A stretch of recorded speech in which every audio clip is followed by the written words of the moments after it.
दक्षिण नागपुर की इस चुनावी सभा में इकट्ठे हुए मेरे सारे साथियों,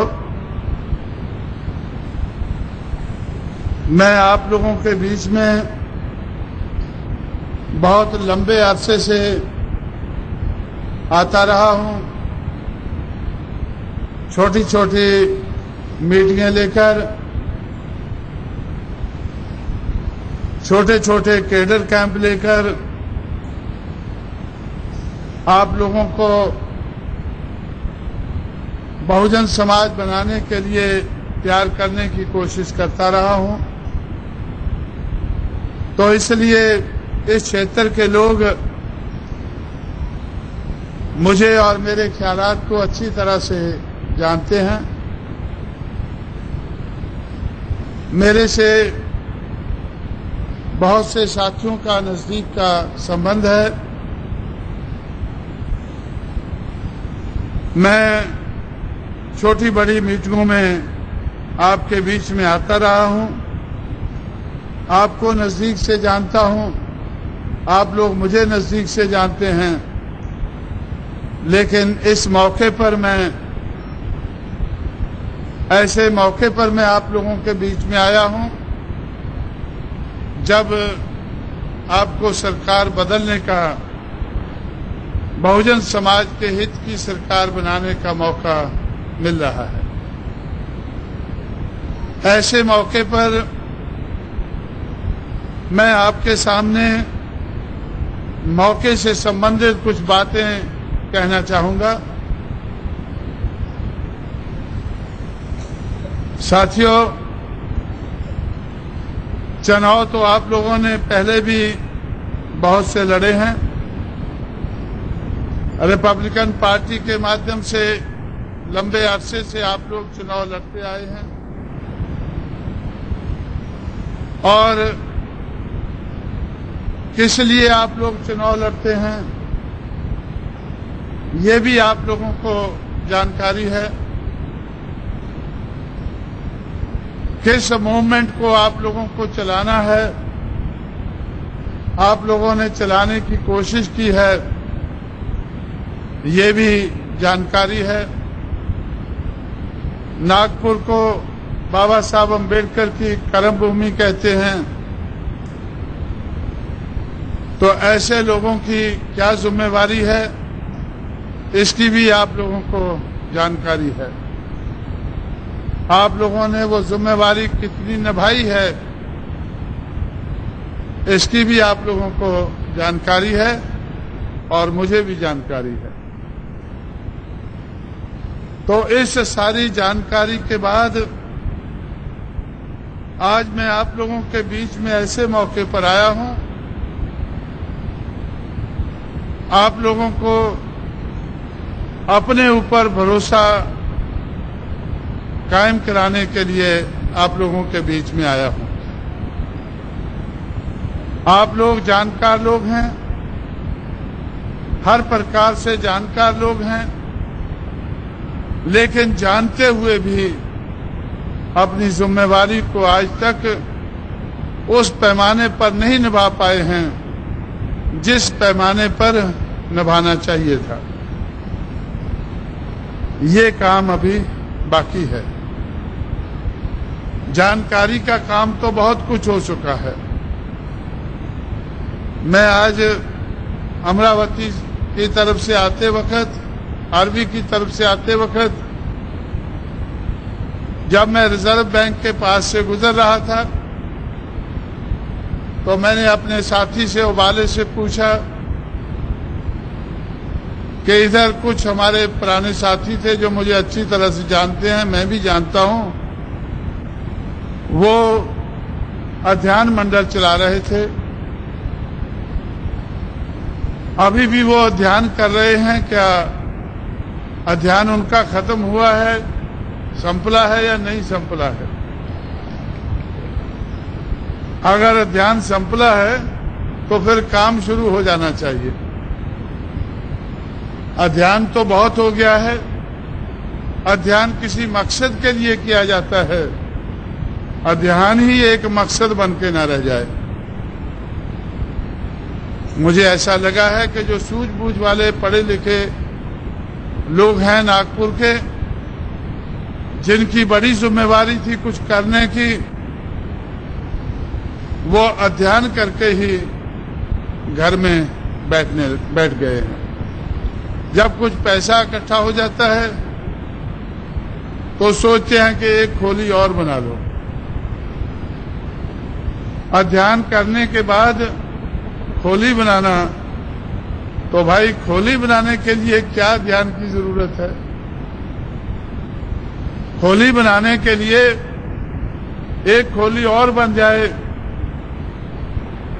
एक बच्चे को और आगे बढ़ा दें, तो इसके लिए ज्यादा अध्ययन की जरूरत नहीं है।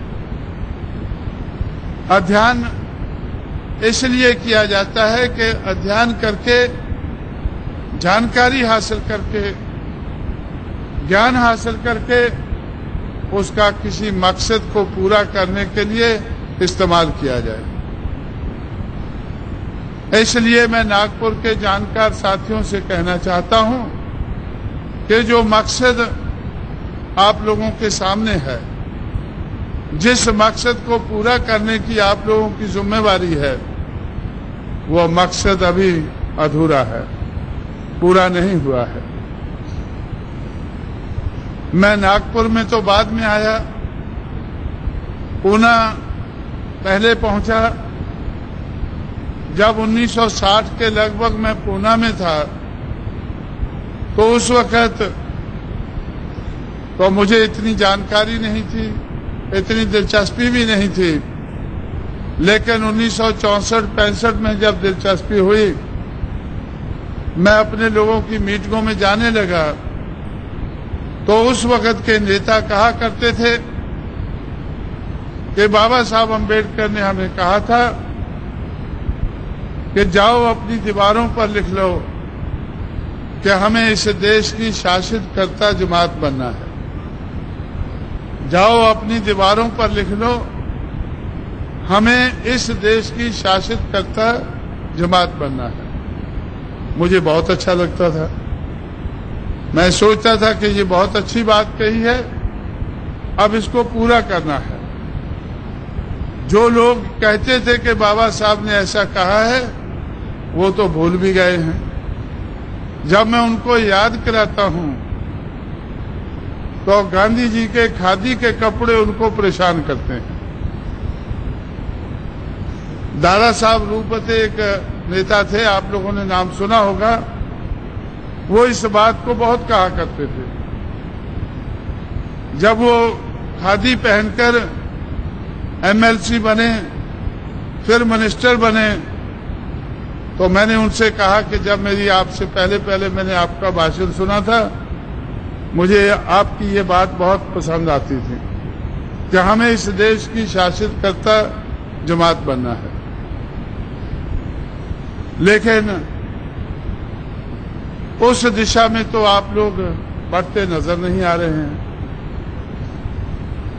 उस दिशा में आप बढ़ते नजर नहीं आ रहे हैं।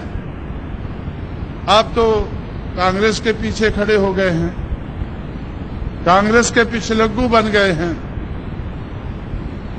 और मैं समझता हूं, और मेरे से ज्यादा आप समझते होंगे, कि कांग्रेस पार्टी ब्राह्मणवाद की ए टीम है। ब्राह्मणवाद को इस देश में टिकाए रखने का काम जितना कांग्रेस ने किया है, उतना किसी दूसरी पार्टी ने नहीं किया है। बीजेपी के लिए तो अभी करना बाकी है। कांग्रेस ने गांधी जी की देखरेख में ब्राह्मणवाद को टिकाए रखने के लिए जितना बड़ा काम किया है, वो उसका ज्ञान मुझे annihilation of caste, what Congress and Gandhi has done to the untouchables of India, ये 2 किताबें पढ़ने से, 2 किताबों का थोड़ा सा ध्यान करने से मुझे बड़े पैमाने पर इस बात का एहसास हुआ कि कांग्रेस ब्राह्मणवाद की ए टीम है, Bharatiya Janata party B team है। भारतीय जनता पार्टी को कांग्रेस के मुकाबले का ब्राह्मणवाद को टिकाए रखने का काम करने की अभी बहुत जरूरत है। आज तक जो ब्राह्मणवाद को टिकाया है, गैर बराबरी को इस देश में टिकाया है, तो उसमें कांग्रेस का बहुत बड़ा हाथ रहा है। कांग्रेस के पीछे अगर बाबा साहब अम्बेडकर को मानने वाले लोग खड़े हो जाएं, तो कांग्रेस मजबूत होती है। कांग्रेस के पीछे ये क्यों खड़े होते हैं कि कांग्रेस एक मजबूत पार्टी है। रिपब्लिकन पार्टी, बाबा साहब की पार्टी कमजोर पार्टी थी। कमजोर पार्टी को छोड़कर कांग्रेस के पीछे खड़े हो गए, कांग्रेस और मजबूत हो गई। मेरा ये पहले से विश्वास था। मैं आपके पास इस मौके पर आया हूं, इस विश्वास के साथ आया हूं कि आज आप लोग मेरी बात को मानने लगेंगे। लेकिन मैं बात वही पुरानी कहता हूं। बहुत पहले से मैं कह रहा था कि बहुजन समाज ही इस देश में एक शक्ति है। अगर बहुजन समाज कांग्रेस के पीछे खड़ा हो जाए तो कांग्रेस की शक्ति बनती है और उस शक्ति का इस्तेमाल करके उसकी सरकार बनती है। अगर किसी और पार्टी के पीछे हम लोग खड़े हो जाएं तो उसकी शक्ति बनती है, उसकी सरकार बनती है। लेकिन अगर हम लोग इनके पीछे से हट जाएं, कांग्रेस के पीछे से हट जाएं, अपने पैरों पर खड़े हो जाएं, जितना हम उसके पीछे से हटेंगे उतनी वो पार्टी कमजोर होगी। कांग्रेस पार्टी को कमजोर करना अम्बेडकरवादी लोगों का काम होना चाहिए था। वो कैसे कर सकते थे कि अपने लोगों को कांग्रेस के पीछे से हटाते, कांग्रेस कमजोर होती।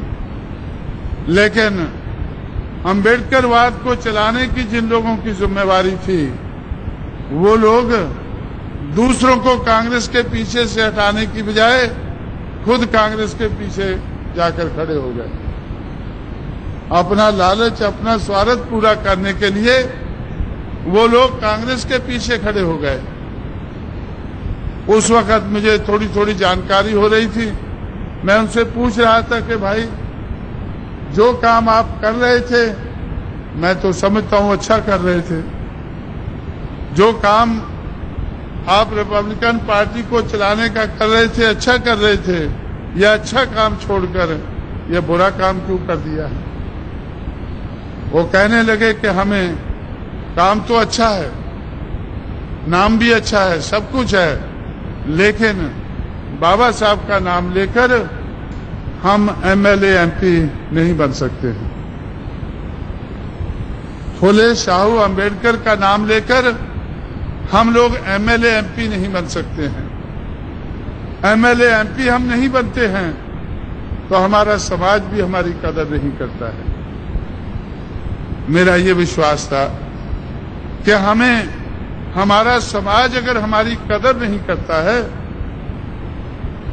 तो हमें समाज को बदलना होगा। समाज की जो थिंकिंग है उसको बदलना होगा। कौन बदलेगा? अगर हम खुद ही जाकर कांग्रेस के पीछे, ब्राह्मणवादी पार्टियों के पीछे खड़े हो जाएं तो वो पार्टियां और शक्तिशाली बन जाएगी।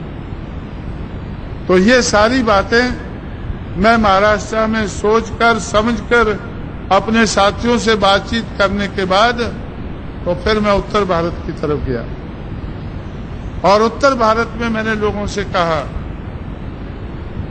ऐसे लोग जो बाबा साहब अम्बेडकर को नहीं जानते थे, फुले शाहू को जानने का तो सवाल ही पैदा नहीं होता था, ऐसे लोगों से जानकर मैंने कहा, और खास करके जो बाबा साहब अम्बेडकर को जिस क्षेत्र में लोग जानते थे, मैं उस क्षेत्र से जल्दी से गाड़ी पकड़कर आगे निकल जाता था कि इधर जानकार लोग हैं, इनसे मगजमारी करना अच्छी बात नहीं। जानकार लोगों को तो मैं छोड़कर महाराष्ट्र से आया हूं। अगर महाराष्ट्र से चलकर मैं मौर्या के क्षेत्र में चला गया संघप्रिया गौतम के क्षेत्र में चला गया। जिन लोगों के हमारे साथी ने अभी नाम लिए हैं, उन क्षेत्रों में से मैं जल्दी से आगे बढ़ जाता था। लेकिन जिस जगह कोई बाबा साहब को जानता नहीं था, उसको जाकर मैं बताता था कि एक बाबा साहब हुए हैं, उन्होंने इस देश में सामाजिक परिवर्तन लाने के लिए संघर्ष किया है। ये संघर्ष की कहानी है। एक फुले साहब हुए हैं, उन्होंने ऐसा किया है। तो लोग सोचते थे कहानी तो अच्छी है भाई। मैं उनको कहता था कि ये अधूरी है, कहानी तो अच्छी है लेकिन अधूरी है, इसको पूरा करना है।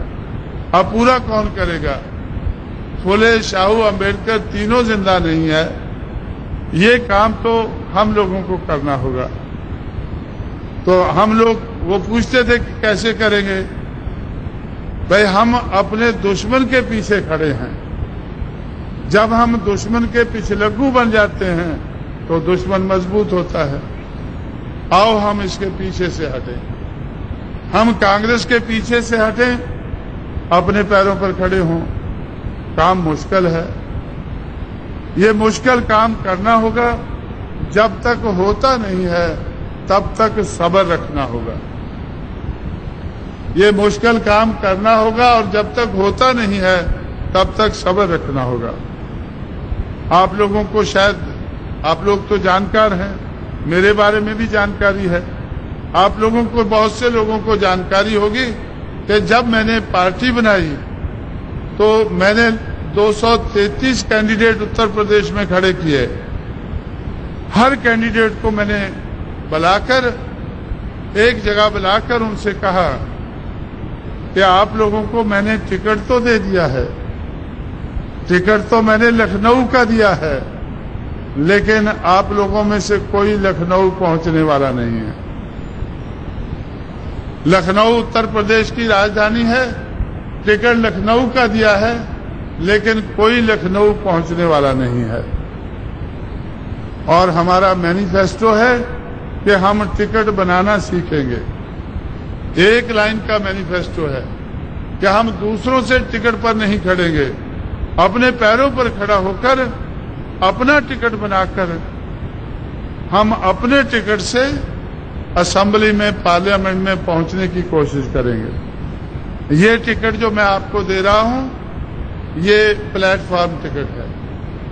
प्लेटफॉर्म तक आप लोग पहुंच जाएंगे, गाड़ी दूसरा चढ़ जाएगा। ये लखनऊ का टिकट है, लेकिन आप लोग प्लेटफॉर्म से आगे नहीं बढ़ पाएंगे। ये बात मैंने उनसे क्यों कही? इसलिए कि हमें ये मुश्किल काम करना है और जब तक होता नहीं है तब तक सब्र रखना है। अगर महाराष्ट्र के नेताओं की तरह से अगर आप लोगों ने सोचा कि अभी क्या करें, अंबेडकर बात अच्छी चीज है लेकिन एमएलए एमपी नहीं बन रहे। भाई एमएलए एमपी बनना बात की बात है, आप नहीं बनेंगे, आपके आने वाली पीढ़ी बनेगी। लेकिन इस काम को, इस बात को आगे बढ़ाना जरूरी है। जब तक नहीं बढ़ता है तब तक सब्र रखना है। 10 साल पहले हम लोगों ने ये काम किया, लोगों ने मेरी बात को मानकर अपने पैरों पर खड़े होकर अपनी शक्ति बनाना शुरू किया। लोग कहां से आए? अगर हमारे साथी जो उम्मीदवार हैं, अगर ये कांग्रेस से आए हैं, तो जितने लोग मैंने इकट्ठे किए हैं वो उसमें से 90% लोग कांग्रेस से आए थे। मैं तो उनको कहता था कि कांग्रेस के पीछे से हटो, अपने पैरों पर खड़े हो जाओ। जैसे लोग मेरी बात मानते गए, तो जब कांग्रेस के पीछे से हटते गए, कांग्रेस कमजोर होती गई। अपने पैरों पर खड़े होते गए तो बहुजन समाज की शक्ति बनती गई। आज 10 साल के बाद ये काम हम लोगों ने 10 साल पहले शुरू किया। बाबा साहब आपको हम छोड़कर 1956 में गए। 1956 से किया होता तो आज तक तो कहीं का कहीं होता। लेकिन हम लोग, मैंने 10 साल लोगों को सब्र रखने को बोला, ये काम को करने को बोला, तो 10 साल में हम कहां चले गए। 10 साल पहले कांग्रेस की सरकार हुआ करती थी, एनडी तिवारी मुख्यमंत्री थे। एनडी तिवारी मुख्यमंत्री होते थे कांग्रेस के, दिल्ली में कांग्रेस की सरकार थी। 10 साल पहले दिल्ली में कांग्रेस की सरकार थी, राजीव गांधी प्रधानमंत्री थे, एनडी तिवारी मुख्यमंत्री थे। लेकिन आज जब हम लोगों ने उत्तर प्रदेश में गंगा जमुना की धरती में हम लोगों ने कांग्रेस के पीछे से हटकर अपने पैरों पर खड़ने का काम शुरू किया, तो आहिस्ता आहिस्ता हमारी ताकत बढ़ती गई, कांग्रेस की ताकत कम होती गई।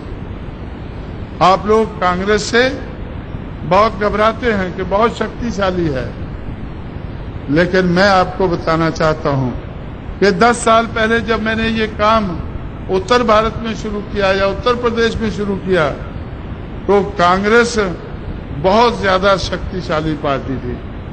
85 मेंबर पार्लियामेंट में से 83 मेंबर पार्लियामेंट कांग्रेस पार्टी के थे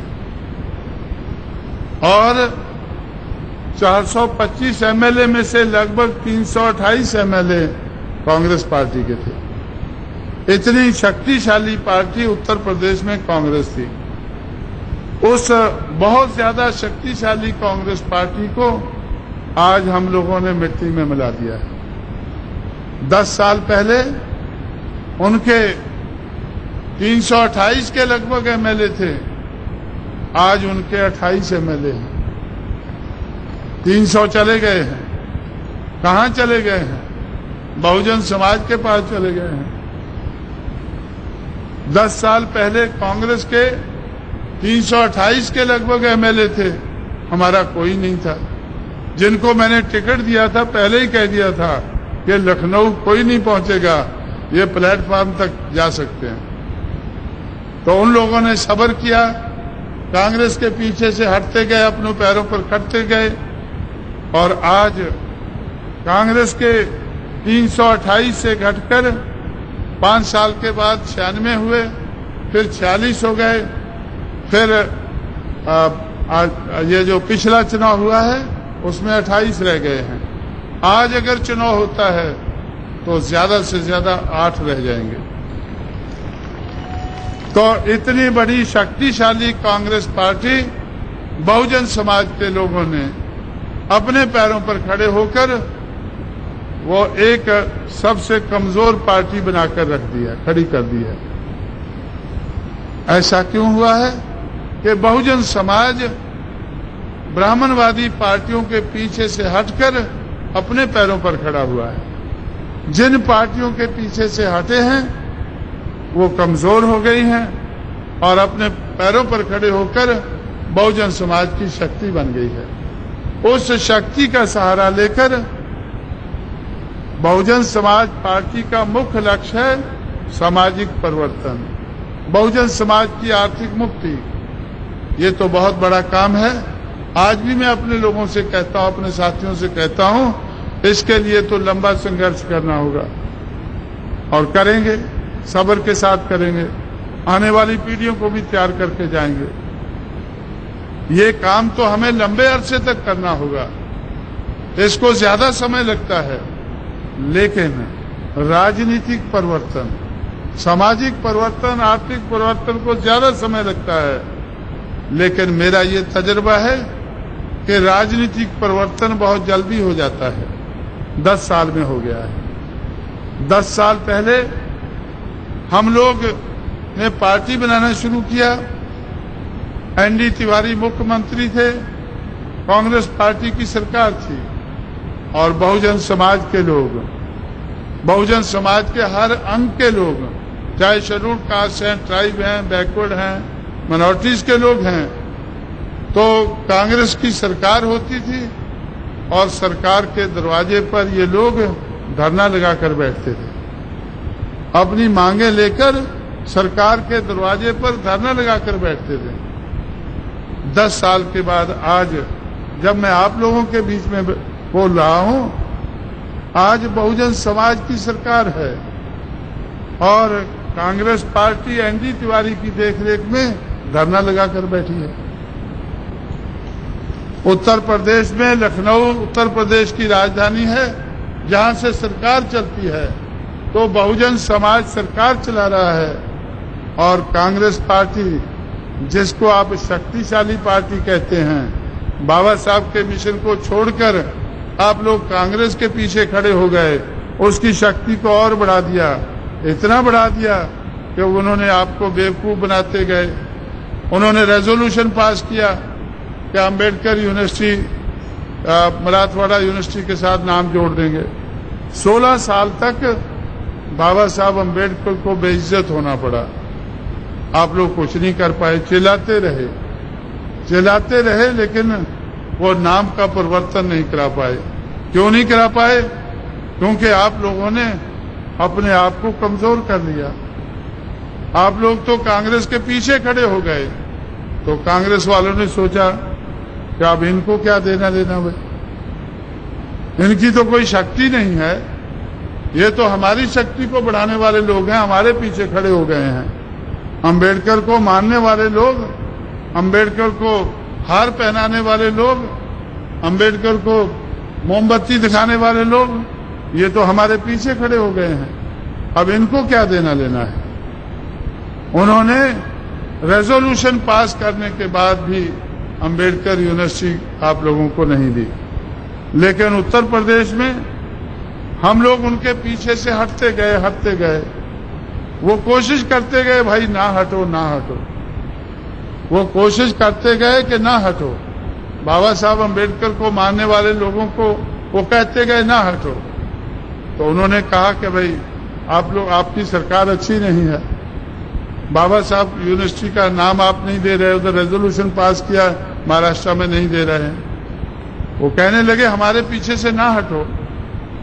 542 एकड़ जगह लेकर लखनऊ में कांग्रेस पार्टी ने, कांग्रेस की सरकार ने बाबा साहब अम्बेडकर के नाम पर यूनिवर्सिटी बना दी। किस लिए बना दी? कि बाबा साहब को मानने वाले लोग वो उनके पीछे से हट रहे थे। उनके पीछे से हटते थे तो कांग्रेस कमजोर होती थी। भाई कांग्रेस को कमजोर मत करो, हम आपको यूनिवर्सिटी देते हैं।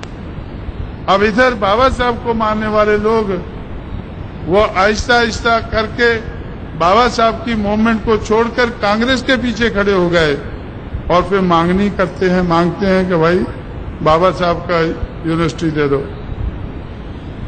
यूनिवर्सिटी क्यों नहीं मिली? क्योंकि आप लोगों ने कांग्रेस को मजबूत किया। लखनऊ में बिना मांगे यूनिवर्सिटी मिली क्योंकि हम लोगों ने कांग्रेस के पीछे से हटकर कांग्रेस को कमजोर किया। जब कांग्रेस कमजोर होने लगी तो तब उन्होंने, उनकी मजबूरी से उनको ये काम करना पड़ा।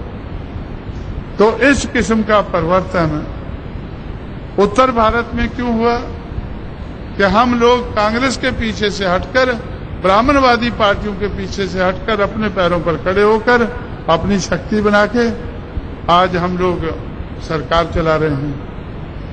एमएलए बनते हैं, एमपी बनते हैं और मंत्री बनते हैं, सरकारें बनती है। ये बात मैं क्यों कह रहा हूं कि जब मैं महाराष्ट्र छोड़कर गया था तो उस वक्त बाबा साहब अम्बेडकर के मिशन को छोड़कर लोग कांग्रेस पार्टी के पीछे जाकर खड़े हो रहे थे, दूसरी पार्टियों में जा रहे थे। क्यों जा रहे थे?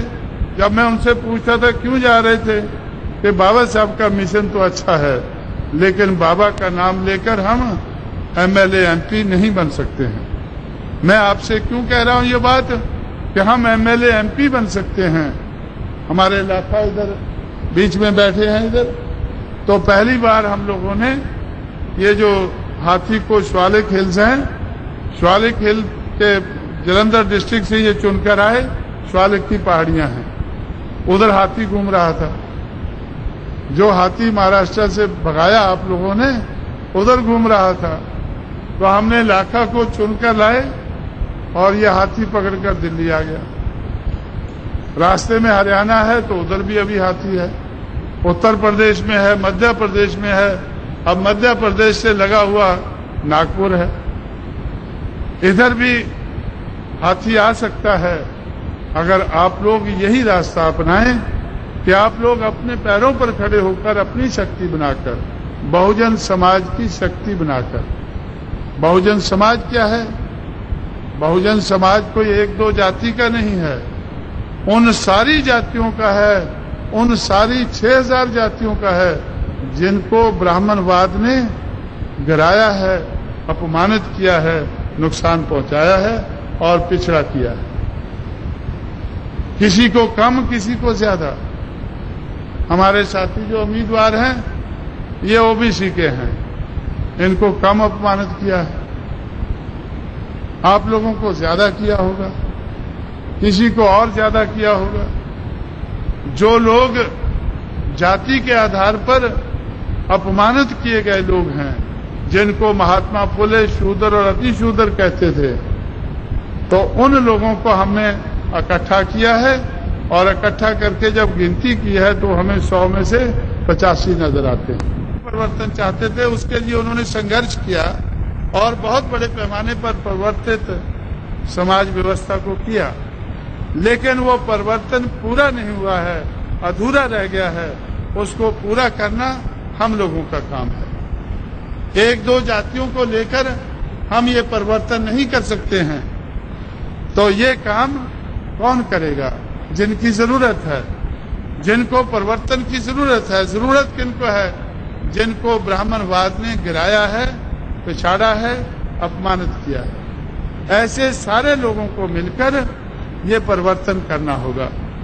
ये मैं क्यों कहता हूं कि परिवर्तन का काम आसान हो जाता है, इकट्ठे होकर मिलजुल कर ये परिवर्तन का काम आसान हो जाता है। आज उत्तर प्रदेश में हमारी सरकार है, उत्तर प्रदेश में हमारी सरकार है। बहुजन समाज पार्टी का अध्यक्ष जंग बहादुर पटेल है। आज उत्तर प्रदेश का बहुजन समाज पार्टी का अध्यक्ष जंग बहादुर पटेल है। वो कुणबी कम्युनिटी से है। असेंबली में हमारा नेता वर्मा है, वो भी कुणबी कम्युनिटी से है। जिन शेड्यूल्ड कास्ट के लोगों ने उनको अपना एक एक वोट देकर आगे बढ़ाया है, उनको कोई एतराज नहीं है, उन लोगों को कोई एतराज नहीं है। आज उत्तर प्रदेश में हमारी सरकार है और चमार कम्युनिटी ने 95% वोट चमार कम्युनिटी ने दिया है और चमार कम्युनिटी सबसे बड़ी कम्युनिटी है। कुणबी कम्युनिटी उसके मुकाबले में बहुत छोटी है, यादव छोटी है, हर कम्युनिटी उसके मुकाबले में छोटी है। जो सबसे बड़ी कम्युनिटी है उस कम्युनिटी ने 95% बीएसपी को, हर उम्मीदवार को वोट दिया है और खुद भी वो 23 एमएलए बनकर आए हैं। और कांग्रेस पार्टी का अध्यक्ष चमार कम्युनिटी का था। जिस दिन से मैंने ये काम शुरू किया तो कांग्रेस पार्टी ने चमारों को और बढ़ावा दिया हमारी मूवमेंट को रोकने के लिए। अंबेडकर यूनिवर्सिटी बनाई और ये मार्च 1985 से कांग्रेस का प्रेसिडेंट राजेंद्र कुमारी वाजपेयी एक ब्राह्मण औरत को हटाकर तो उन्होंने एक चमार को बना दिया। 11 साल तक वो अध्यक्ष रहा। उत्तर प्रदेश कांग्रेस कमेटी का अध्यक्ष 11 साल तक उन्होंने चमार को रखा। किस लिए रखा? कि भाई चमार लोग हमारे पीछे से हटना नहीं चाहिए। ये तो बहुत ज्यादा संख्या है इनकी, अगर ये हट गए तो हम कमजोर हो जाएंगे। लेकिन चमारों ने उनकी बात को नहीं माना। बाबा साहब अम्बेडकर का, फुले का, शाहू की विचारधारा को अपनाकर अपने पैरों पर खड़े होते गए और जिस चमार को उन्होंने अध्यक्ष बनाया और 11 साल तक रखा, 93 में चुनाव हुआ तो बहुजन समाज पार्टी के एक चमार कैंडिडेट ने उसको 45,000 वोट के मार्जिन से हराया। कांग्रेस का अध्यक्ष जिसको हवा समझते हैं कि भाई कांग्रेस के पीछे चलो, इसी की सरकार बनेगी। भाई उसके पीछे जाओगे तो जरूर बनेगी, लेकिन उसके पीछे से हट जाओगे तो कभी नहीं बनेगी। जैसे आज उत्तर प्रदेश में हम दावे से कह सकते हैं कि कांग्रेस की सरकार कभी नहीं बनेगी। आज हम दावे से कह सकते हैं कि कभी नहीं बनेगी। क्यों नहीं बनेगी? कि हम अपने लोगों को उनके पीछे जाकर पिछलग्गू बनने नहीं देंगे। हम अपने लोगों को अपने पैरों पर खड़ा करके तो अपनी सरकारें बनाएंगे, उनकी क्यों बनाएंगे भाई? तो ऐसी कांग्रेस पार्टी जिसको आप बहुत शक्तिशाली पार्टी समझते हैं, आज हम लोगों ने उसको मिट्टी में मिला दिया है। आप भी अगर बाबा साहब अम्बेडकर, फुले और शाहू, इनकी विचारधारा जो देश में परिवर्तन लाने के लिए विचारधारा है, उसको अपनाकर अगर आप लोग अपने पैरों पर खड़े होंगे, ब्राह्मणवादी पार्टियों के पीछे से हटेंगे, तो मैं आपको कहता हूं कि आपका काम उत्तर प्रदेश से ज्यादा आसान है। हमारे साथी अभी बता रहे थे कि उत्तर प्रदेश में तो बहुत ज्यादा अंधविश्वास था, ब्राह्मणवाद का बहुत बोलबाला था, ब्राह्मणवाद का उधर बहुत बोलबाला था। लेकिन आज इतना ज्यादा उन लोगों ने अपने पैरों पर खड़े होकर परिवर्तन किया है। वो बोलबाला क्यों था? कि ब्राह्मणवाद को बनाने वाले जो ऋषि मुनि है, उत्तर प्रदेश उनकी धरती है, गंगा जमुना की धरती है। महाराष्ट्र में तो काम बहुत आसान है। महाराष्ट्र में ना कोई ऋषि हुआ है ना मुनि हुआ है, महाराष्ट्र में तो संत महात्मा हुए हैं। तो संत महात्मा की धरती में ये काम आसान है। गंगा जमुना जहां हमारे लोग लुटने के लिए लाखों में जाते हैं, ऐसे कोई नदी भी नहीं है। इधर तो गोदावरी है या कृष्णा है, जो दो नदियां बड़ी मैं जानता हूं, एक गोदावरी एक कृष्णा है। बहुत कम लुटाई होती उधर, गंगा और जमुना के मुकाबले में बहुत कम लुटाई होती है। और जो साधु संत है या संत महात्मा, उन्होंने भी इतना नुकसान नहीं किया इंसान का जितना ऋषि मुनियों ने किया है। तो ऋषि मुनियों की धरती में, गंगा जमुना की धरती में ये काम मुश्किल था, लेकिन महाराष्ट्र में ये काम आसान है। और फिर ये काम करने के लिए गंगा जमुना की धरती में किसी ने उनको तैयार नहीं किया। ये काम करने के लिए, परिवर्तन का काम करने के लिए, आप लोगों को तैयार करने के लिए फुले, शाहू, अम्बेडकर, 3 महापुरुष पैदा हुए। 1848 से लेकर 1956 तक 108 साल लंबा संघर्ष किया उन्होंने, एक विचारधारा थी।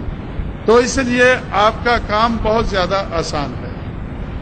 और लेकिन अगर आप लोग उनसे सबक नहीं सीखेंगे, मैं आपको कहना चाहता हूं कि बाबा साहब अम्बेडकर को 16 साल तक अपमानित क्यों होना पड़ा। महाराष्ट्र की असेंबली में रेजोल्यूशन पास होने के बाद जो नाम विस्तार हुआ, तो 16 साल क्यों लगे? इसलिए लगे कि महाराष्ट्र में कारोबार ब्राह्मणवाद के आधार पर चलता था, गांधीवाद के आधार पर चलता था।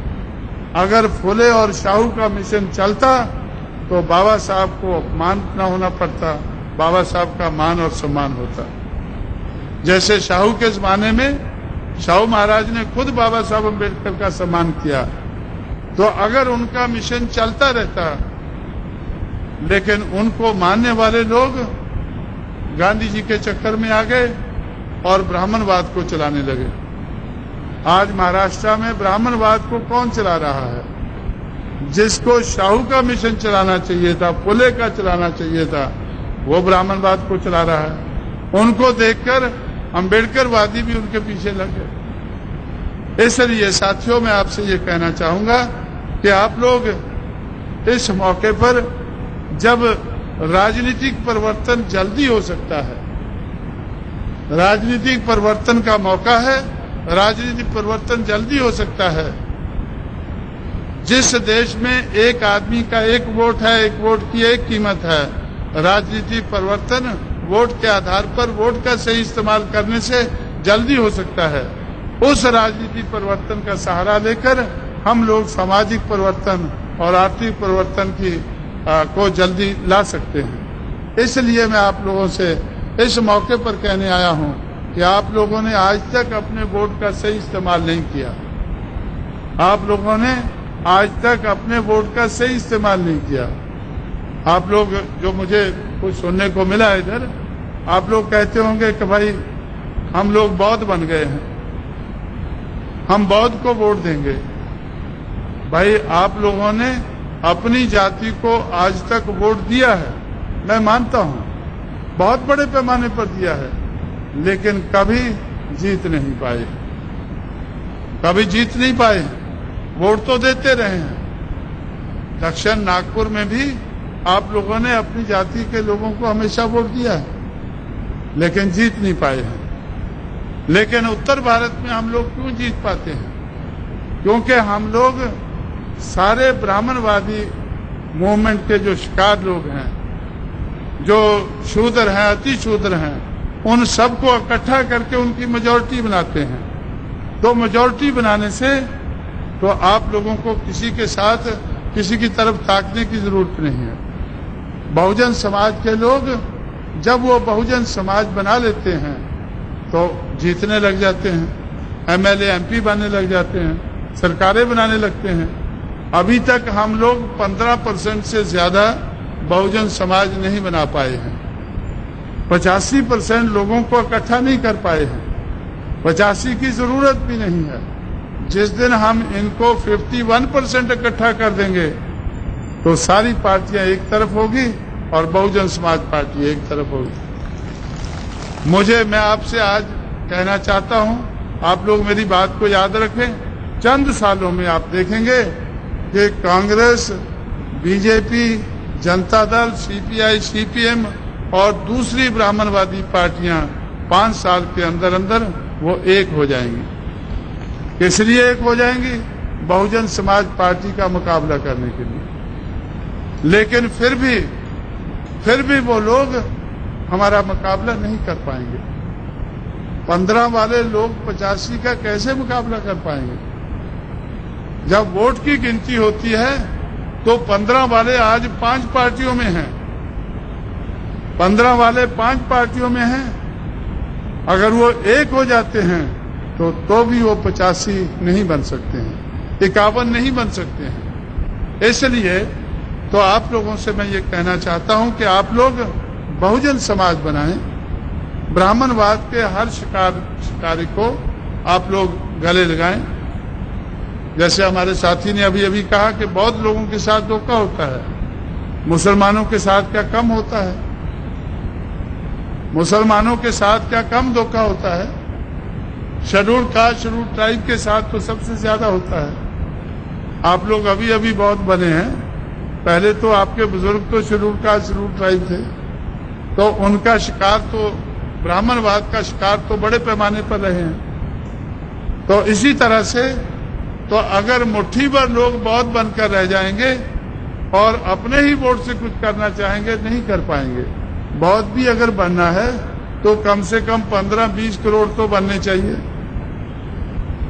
15-20 करोड़ लोग अगर शेड्यूल कास्ट के ही बन जाएं सारे इंडिया में तो भी 15-20 करोड़ हो जाते हैं। उसके लिए जिस नागपुर में बाबा साहब बौद्ध बने थे, उस नागपुर की बड़ी जिम्मेवारी होती है कि भाई जो मूवमेंट इधर से चली है, चलो उसको देश भर में फैलाएं। लेकिन आप लोग तो इधर ही नहीं चलने दे रहे उसको। तो इसलिए आप लोगों को अपनी जिम्मेवारी को समझना होगा, अपनी कमजोरी को समझना होगा। कमजोरी को दूर करके हम कैसे शक्ति बना सकते हैं उसको समझना होगा।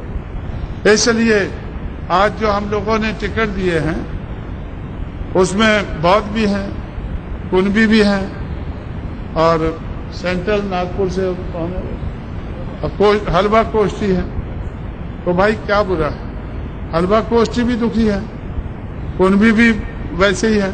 कम दुखी होंगे, ये मैं मानता हूं कि कम दुखी होंगे, और किसी जगह वो दूसरों को दुखी करते होंगे, ये भी मैं मानने के लिए तैयार हूं। लेकिन तो ऐसा हम एक दूसरे को समझ के, आपस में समझ के हम लोग एक होकर जब आगे बढ़ते हैं, जैसे चमार है तो चमार को यादव बहुत दुखी रखता था और सारे ब्राह्मणवादी लोग यादव को इस्तेमाल करके वो चमार को परेशान करते थे।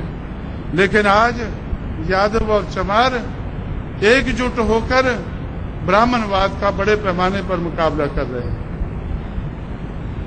इसलिए साथियों, मैं 10 बजने को आए हैं। मैंने काफी लंबी बात आप लोगों से की है और पुराना रेफरेंस भी आपको दिया है कि बहुत पहले से मैं आपको जानता हूं, आप मुझे जानते हैं और जानकार लोग हैं आप, और आप लोग जानकार लोगों की जिम्मेवारी है।